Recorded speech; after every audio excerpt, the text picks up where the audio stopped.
Good day mga ka-PBA Madness. Sa 5 player na kinuha ng San Miguel Beermen sa nakaraang rookie draft, 3 na nga lang ang may chance na makapasok sa final lineup ng SMB. Ito nga ay sina Troy Malilin, Ichi Altamirano at si Kit Jimenez. Sa 3 players nga na ito, si Troy Malilin nga ang maaaring mapasama agad sa Beermen.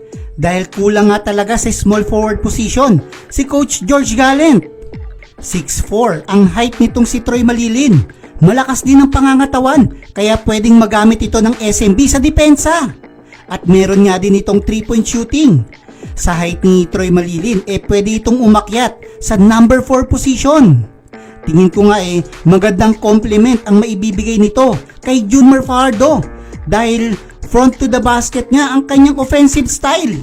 Hindi nga katulad ni Vic Manuel na mas effective pag back to the basket or nasa low post area. Kaya kung aakyat si Troy Malilin sa number 4 position, hindi nga masyadong sisikip ang shaded area kay Junmar Fajardo.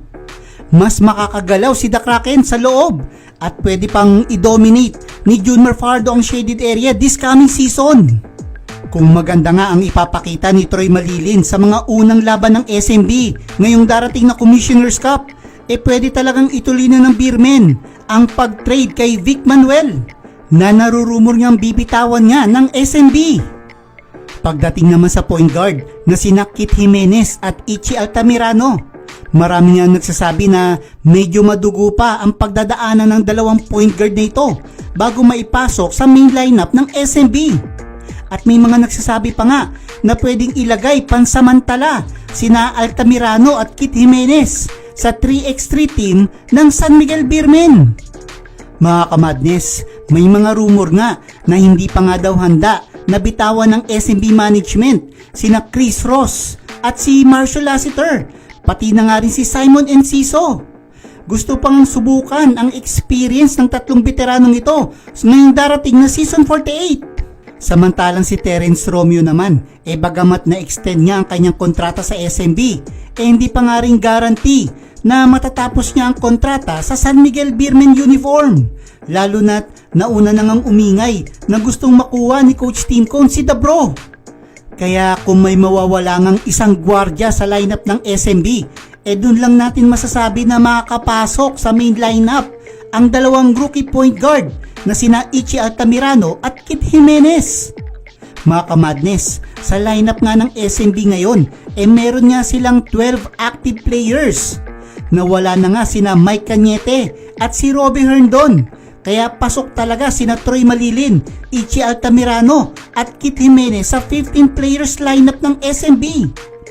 Pero kung sa 5v5 nga ilalagay ang veteranong si JP Berencion, nakakapirma nga lang sa SMB. Isa kina Ichi Altamirano at Kit Jimenez ang malalagay sa 3x3 team ng San Miguel. Mga kamadness, marami pa nga pwedeng mabago sa lineup ng San Miguel Beermen.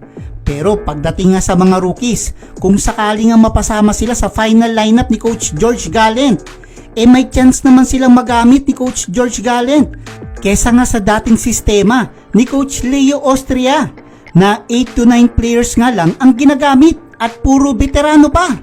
Kaya tingin ko nga mga kamadness, unti-unti na nating makikita na magre-rebuild na ang lineup ng SMB at magdadagdag na ng mga mas batang player. Sa akin lang naman yan. Kayo, may chance ba na sumikat ang mga rookies ng SMB? Or sanay na tayo na puro veterano at subok na players na galing sa mga trade na pinapasok ng SMC teams? Kayo mga kamadness, anong sa inyo? At bilang pagtatapos, shoutout muna kina Lawrence Gariando, Jaymar Ricaplaza, Kagawad Katz Aquino Dukusin, Efren Diokno, Brian Andres TV, JJC Boom, at kay Ronald Verbosidad.